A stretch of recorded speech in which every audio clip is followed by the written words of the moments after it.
Hello viewers, আজকে আমি একটা ছোট্ট ব্লগ নিয়ে চলে এসেছি।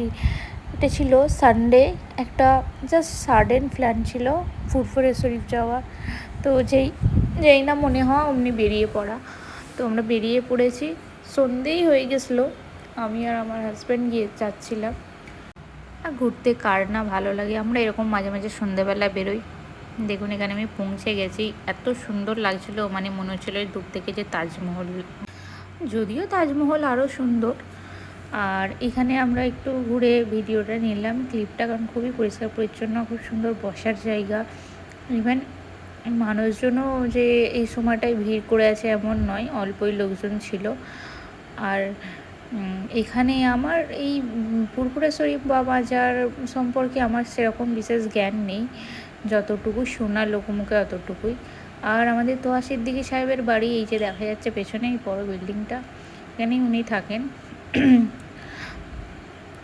আমরা গিয়েছিলাম সন্ধ্যেবেলা, তো সন্ধ্যেবেলার মানে লাইটিং যেগুলো সেগুলো দেখা যাচ্ছে। আর এটা ছিল পুরানোটা, আর বাকি যে মসজিদ ছিল এটা এদিক ওদিক।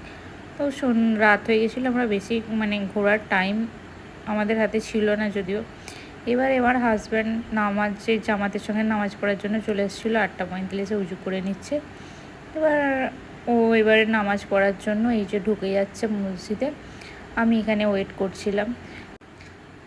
আরও একটা সুন্দর দৃশ্য দেখলাম যে একটা মানে মুরব্বি গোছের লোক, সেটা মানে গাছের নিচে নামাজ পড়ছে।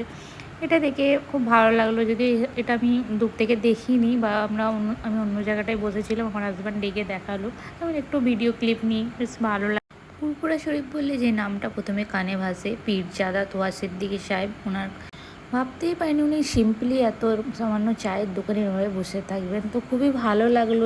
সিম্পল সাদামাটা জীবনযাপন, দেখুন এত বড় মনের মানুষ বা বড় মানুষ হয়েও এখানে সিম্পলি বসে আছে। আমরা তো ভাবতেই পারিনি ওনাকে দেখতে পাবো, বা যাই হোক, আমি মানে না বলে ছবিটা তুলেছি, তার জন্য আমি ক্ষমা প্রার্থী। অসাধারণ হয়েও যে মানুষটা নিজের মধ্যে সাধারণ ব্যাপারটা ধরে রাখে, সেটার মধ্যে আলাদাই একটা মাধুর্য থাকে। আমরা দেখলাম যে এমনভাবে বসে আছেন, মানে আমার তো ফার্স্টে ডাউট হচ্ছিল যে ইনি কিনা বা ওনার ভাই। তো ওই আর কি শিওর হওয়ার জন্য আর ছবিটা তুলেছিলাম, মানে তারপরে দেখালাম মসজিদের এখানে একজনকে, তো বললো হ্যাঁ ইনি। বললাম যাক, ভালো হয়েছে, দেখতে তো পেলাম। আর সামনেই স্বাধীনতা দিবস, তার জন্য সাজিয়েছে, এখনও সাজাতে বাকি আছে, চলছে যদিও। তো আমরা বেশি রাত হয়ে যাচ্ছিলো, চলে এলাম, 10:30টার মধ্যে ঘরে ঢুকে পড়লাম। খুব সুন্দর জায়গা, আপনারাও ঘুরে দেখতে পারেন।